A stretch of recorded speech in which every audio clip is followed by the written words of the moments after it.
नमस्कार बच्चों, मेरा नाम मीनाक्षी शर्मा है और मैं आपकी हिंदी टीचर हूँ। कैसे हो आप सभी? आशा करती हूँ कि आप सभी घर में स्वस्थ और सुरक्षित होंगे।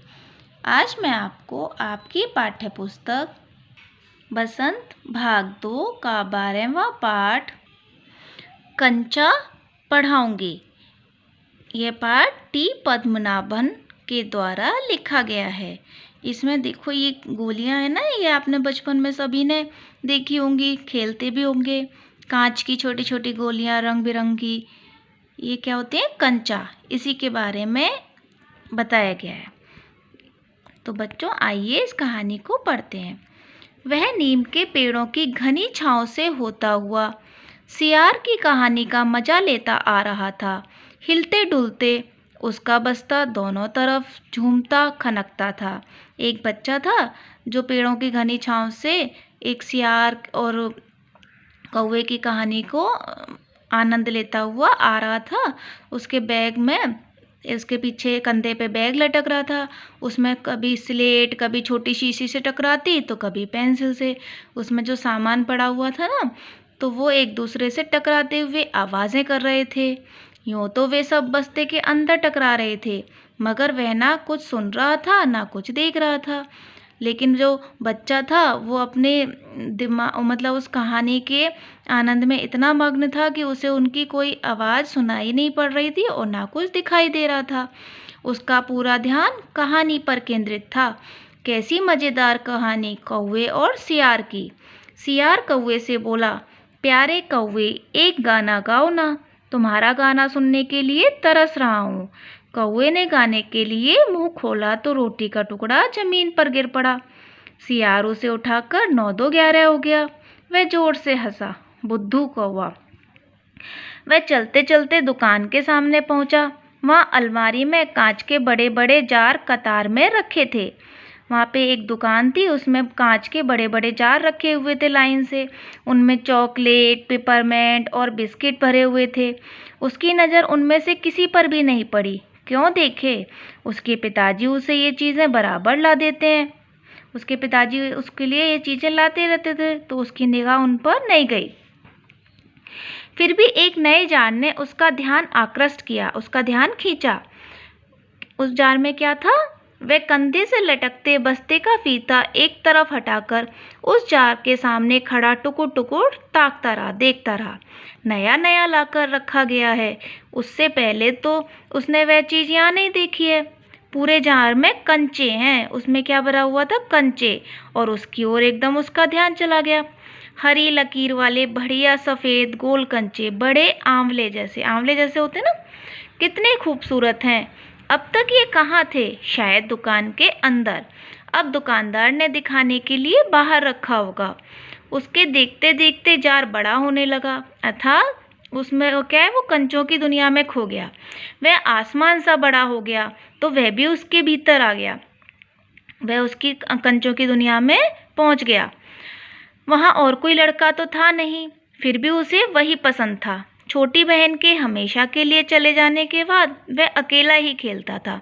वो लड़का था ना, उसकी बहन की मृत्यु हो गई थी, तो उसकी बहन के हमेशा के भगवान के पास चले जाने के बाद वह हमेशा अकेला खेलता था।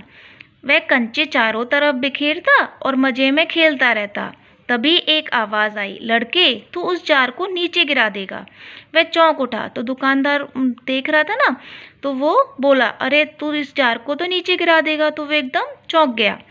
जार अब छोटा बनता जा रहा था।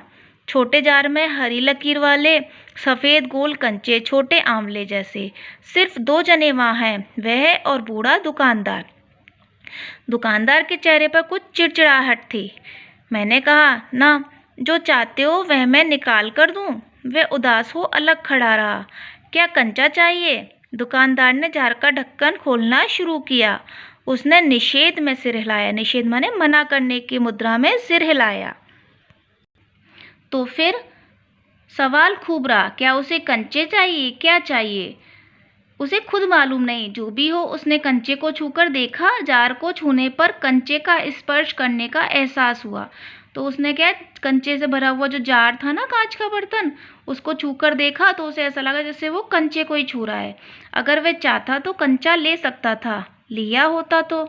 स्कूल की घंटी सुनकर वह बस्ता थामे हुए दौड़ पड़ा। देर से पहुंचने वाले लड़कों को पीछे बैठना पड़ता है। उस दिन वही सबसे बाद में पहुंचा था, इसलिए वे चुपचाप पीछे की बेंच पर बैठ गया। सब अपनी अपनी जगह पर हैं। रामन अगली बेंच पर है, वह रोज समय पर आता है। तीसरी बेंच के आखिर में मल्लिका के बाद अम्मू बैठी है। जॉर्ज दिखाई नहीं पड़ता। लड़कों के बीच जॉर्ज ही सबसे अच्छा कंचे का खिलाड़ी है। कितना ही बड़ा लड़का उसके साथ खेले, जॉर्ज से मात खाएगा। हारने पर यूं ही विदा नहीं हो सकता।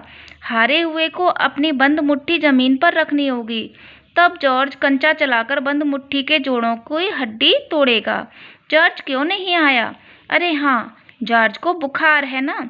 उसे रामन ने यह सूचना दी थी। उसने मल्लिका को सब बताया था। जॉर्ज का घर रामन के घर के रास्ते में पड़ता है। अप्पू कक्षा की तरफ ध्यान नहीं दे रहा है क्योंकि उसका ध्यान कहीं और लगा हुआ है। मास्टर जी, उसने हड़बड़ी में पुस्तक खोलकर सामने रख ली। रेलगाड़ी का सबक था। रेलगाड़ी रेलगाड़ी, पृष्ठ 37। घर पर उसने यह पाठ पढ़ लिया है। मास्टर जी बीच बीच में बेंच से मेज ठोकते हुए ऊंची आवाज में कह रहे थे, बच्चों, तुम में से कई ने रेलगाड़ी देखी होगी। उसे भाप की गाड़ी भी कहते हैं क्योंकि उसका यंत्र भाप की शक्ति से ही चलता है। भाप का मतलब पानी से निकलती भाप से है। तुम लोगों के घरों के चूल्हे में भी। अप्पू ने भी सोचा रेलगाड़ी, उसने रेलगाड़ी देखी है। छुक छुक, यही रेलगाड़ी है। वह भाप की भी गाड़ी का मतलब। मास्टर जी की आवाज़ अब कम ऊंची थी। वे रेलगाड़ी के हर हिस्से के बारे में समझा रहे थे। पानी रखने के लिए एक खास जगह है, इसे अंग्रेजी में बॉयलर कहते हैं। यह लोहे का बड़ा पीपा है।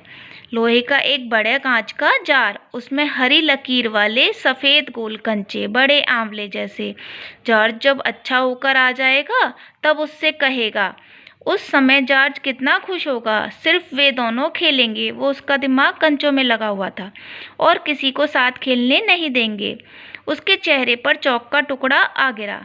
लेकिन मास्टर जी को तो पता चल गया था ना कि वो कहीं और उसका दिमाग चल रहा है, तो उन्होंने एक छोटा सा चौक का टुकड़ा उसके चेहरे पर फेंक कर मारा। अनुभव के कारण वह उठकर खड़ा हो गया। मास्टर जी गुस्से में हैं। अरे तू उधर क्या कर रहा है? उसका दम घुट रहा था। बोल। वह खामोश खड़ा रहा। क्या नहीं बोलेगा? वे अप्पू के पास पहुंचे। सारी कक्षा सांस रोके हुए उसे तरफ देख रही है। उसकी घबराहट बढ़ गई। तो मास्टर जी पूछते हैं, मैं अभी किसके बारे में बता रहा था? करमत मास्टर जी उस लड़के का चेहरा देखकर समझ गए कि उसके मन में और कुछ है। शायद उसने पाठ पर ध्यान दिया भी हो। अगर दिया है तो उसका जवाब उसके मन से बाहर ले आना है। इसी में उनकी सफलता है। हाँ हाँ बता, डरना मत। मास्टर जी ने देखा अप्पू की जबान पर जवाब था। हाँ हाँ। वह कांपते हुए बोला, कंचा। कंचा? वे सकपका गए। कक्षा में भूचाल आ गया। Stand up. मास्टर जी को गुस्सा आ गया। मास्टर साहब की आंखों में चिंगारियां सुलग रही थीं। अप्पू रोता हुआ बेंच पर चढ़ा। पड़ोसी कक्षा की टीचर ने दरवाजे से झांक कर देखा। फिर सम्मिलित हंसी। फिर सब लोग हंसने लगे। रोकने की पूरी कोशिश करने पर भी वह अपना दुख रोक नहीं सका और सुबकता रहा। रोते रोते उसका दुख बढ़ता गया। सब उसकी तरफ देख देख कर उसकी हंसी उड़ा रहे हैं। रामन, मल्लिका, सब। बेंच पर खड़े खड़े उसने सोचा, दिखा दूंगा सबको। जॉर्ज को आने दो। जॉर्ज जब आए, जॉर्ज के आने पर वह कंचे खरीदेगा। इनमें से किसी को भी वह खेलने के लिए नहीं बुलाएगा। कंचे को देख ये ललचाएंगे। इतना खूबसूरत कंचा है। हरी लकीर वाले सफ़ेद गोल कंचे, बड़े आंवले जैसे। तब शक हुआ, कंचा मिले कैसे? क्या मांगने पर दुकानदार देगा? जॉर्ज को साथ लेकर पूछें तो नहीं दे तो? किसी को शक हो तो पूछ लो। मास्टर जी ने उस घंटे का सबक समाप्त किया। क्या किसी को कोई शक नहीं?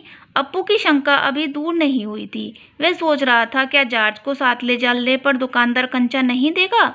अगर खरीदना ही पड़े तो कितने पैसे लगेंगे?